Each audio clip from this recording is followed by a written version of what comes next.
السلام علیکم ورحمۃ اللہ۔ میں زہیب حسن، اور کیا آپ جانتے ہیں کہ پاکستان اس وقت صرف ایک نظریہ اور ایک مقصد کے تحت چلتا دکھائی دے رہا ہے۔ وہ نظریہ و مقصد یہ ہے کہ ایک شخص کو گرفتار کرنا ہے، اس شخص کی انا کو، اکڑ کو، جو ان کے بقول انا اور اکڑ ہے،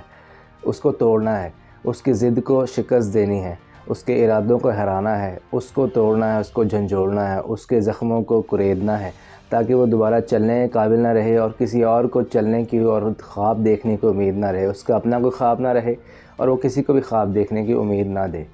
تو ابھی فی الحال پاکستان جو ہے اسی ایجنڈے کے تحت چلتا دکھائی دے رہا ہے۔ رات کو تقریباً 1-2 بجے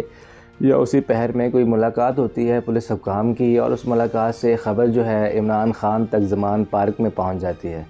وہ شخص زمان پارک میں بیٹھا ہوتا ہے جس کے بارے میں نے شروع میں آپ سے بات کی۔ اس شخص کو گرفتار کرنا ہے، خبر پہنچتی ہے، خبر کے بعد جو ہے وہ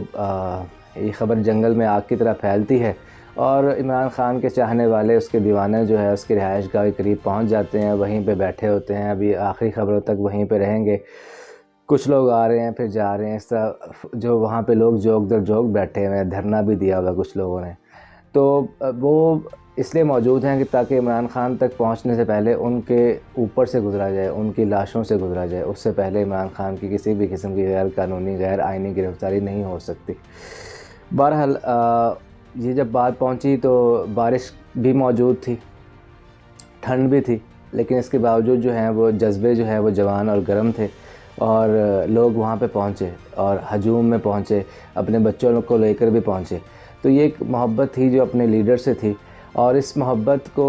میں آپ کو عرض کر دوں کہ جو طاقتور یہ سمجھتا ہے کہ ہرا دے گا اس محبت کو، تو محبت کو ہرایا نہیں جا سکتا، ایسے جذبوں کو شکست نہیں دی جا سکتی، اور ایسے جو ارادے ہیں ان کو پست نہیں کیا جا سکتا۔ آپ عمران خان کو گرفتار کرنے چلے تھے، اس کے بعد آپ نے ایک اور گرفتاری کی ہے، میں اس پہ بات کرتا ہوں، لیکن میں آپ کو عرض کر دوں کہ عمران خان کی گرفتاری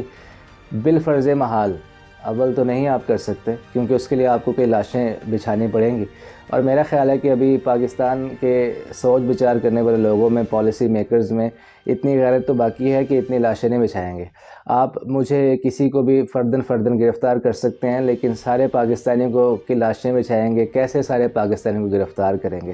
کیسے ہر صوبے میں آپ انار کی آگ پھیلنے کی اجازت دے سکتے ہیں؟ کیسے آپ اتنے بڑے پیمانے پر کریک ڈاؤن کر سکتے ہیں؟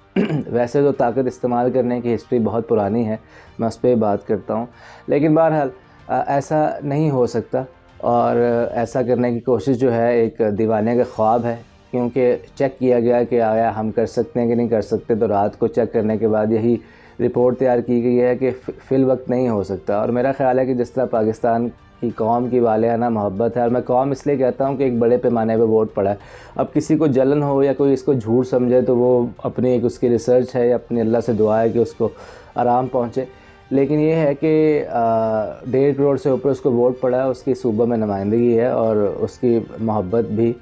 عام ہے لوگوں میں۔ تو بہرحال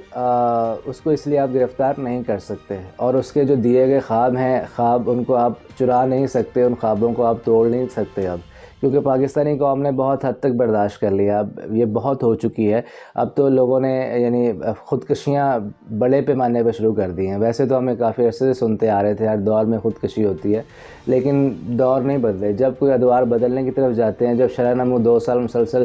6 کو ٹچ کرتی ہے، تب جو ہے کوئی نہ کوئی معاملہ کسی خوشنودی کے لیے کر دیا جاتا ہے۔ تو یہ معاملات جب تک رہیں گے تو تب تک خودکشیاں ہوں گی، اور یہ خودکشیوں کی جو پیچھے رہ جاتے ہیں ان کی آہیں، اور جو خودکشی کرتے وقت کی آہیں ہیں نا، وہ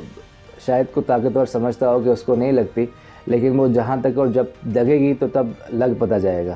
تو بہرحال گرفتاریاں کرنی ہیں تو آپ فرداً کسی بھی کر سکتے ہیں، کسی کی بھی زبان بند کر سکتے ہیں، لیکن عمران خان کی گرفتاری کے لیے آپ کو لاشیں بچھانی پڑیں گی، اور اس حوالے سے علی امین گنڈا پور نے بھی اور بے شمار لوگوں نے دھمکیاں دی ہیں، اس کو باقاعدہ جنگ سے تشبیہ دی ہے۔ بہرحال اس کے بعد آپ ایک معاملہ یہ ہوا کہ فواد چودھری صاحب کو گرفتار کیا گیا۔ فواد چودھری صاحب صبح تک یہ خبریں تھیں کہ ان کو کسی بھی حوالے سے صرف اغوا کیا گیا، کیونکہ گرفتاری کے لیے وارنٹ دکھانے پڑتے ہیں، سارے قانونی تقاضے ہوتے ہیں، لیکن ان کے بھائی کی جانب سے، ان کی اہلیہ کی جانب سے اور بے شمار آس پاس کے لوگوں کی جانب سے یہی رپورٹس آ رہی تھی کہ ان کو اغوا کیا گیا، گرفتار نہیں کیا گیا، سادہ کپڑوں میں ملبوس لوگ لے کے گئے، بہرحال ابھی ایک ویڈیو سائٹ پہ چل رہی ہوگی، اس میں ایک قافلے سمیت جو ہے وہ فواد چودھری کو ادھر سے ادھر شفٹ کیا جا رہا ہے۔ اسلام آباد میں مقدمہ درج ہوتا ہے FIR، اور اسلام آباد میں ان کو بالآخر منتقل کیا جائے گا۔ اس پیمانے پہ احتجاج وغیرہ سارا کچھ ہوگا، وہ کس طرح لیڈرشپ حکم دیتی ہے اس کے مطابق وہ کارکنان کریں گے۔ تو بہرحال جو میں نے FIR پڑھی ہے اس میں تو بہرحال یہ لکھا ہے کہ توہین الیکشن کمشنر ہوئی ہے، الیکشن کمیشن کے نمائندگان کی توہین ہوئی ہے۔ سیکرٹری الیکشن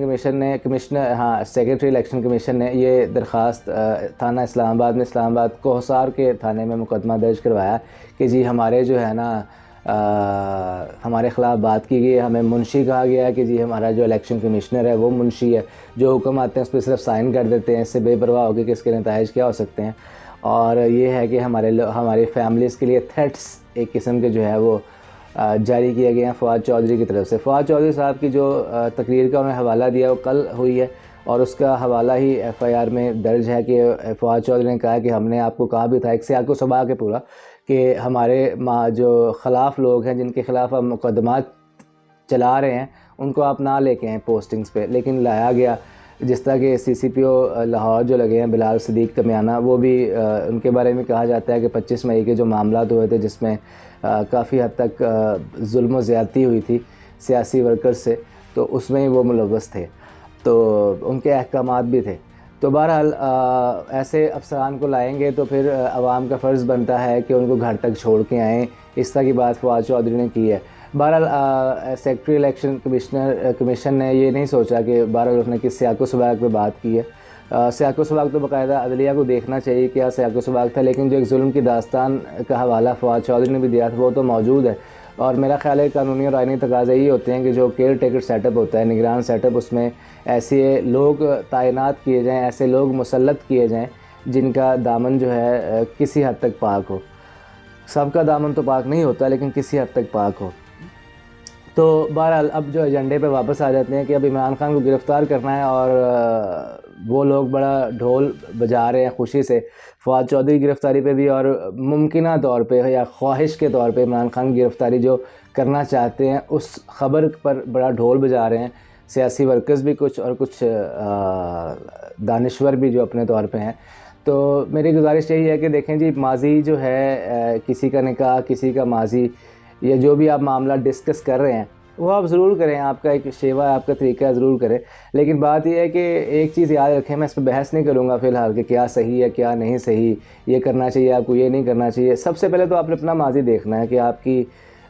محفلیں، میں سب طاقتوروں سے، سب کمزوروں سے، اپنے لیول کے لوگوں سے اور سب طاقتوروں سے بات کرتا ہوں کہ آپ نے اپنے ماضی بھی دیکھنا ہے کہ آپ کے ماضی آپ کی رضائیوں میں کیسے ہیں، یا آپ کے ماضی آپ کے تنہائیوں میں کیسے رہے ہیں۔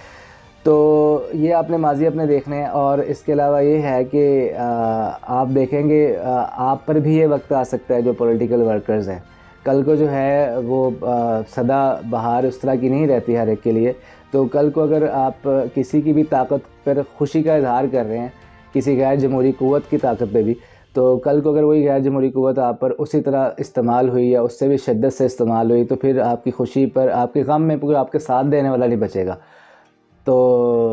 اس خوشی کو کم کیجیے اور دکھ سمجھیے اور جمہوری اور آئینی تقاضوں کو سمجھیے، اور میری گزارش پھر انہیں افسران بالا سے، حکمران بالا سے، طاقتور ترین لوگوں سے یہی ہے کہ دیکھیں طاقت کا سرچشمہ جو ہے وہ عوام بھی کہی جاتی ہے، بہرحال طاقت کا اصل جو ہے وہ منبع اللہ تعالیٰ کی ذات ہے، تو اللہ تعالیٰ طاقتور ہے اور اس کو وقت نہیں لگتا، کن فیکون کی مار ہوتی ہے ہر انسان، تو اللہ کو وقت نہیں لگتا اپنے فیصلے سنانے میں۔ کسی کی رسی اگر ڈھیلی ہے تو رسی کب ٹائٹ کر دی جائے وہ اللہ تعالیٰ جانتے ہیں۔ تو کوئی بھی فیصلے سنانے سے پہلے، کسی بھی قسم کا ذہنی فیصلہ کرنے سے پہلے، کسی قسم کا ذہن میں فتویٰ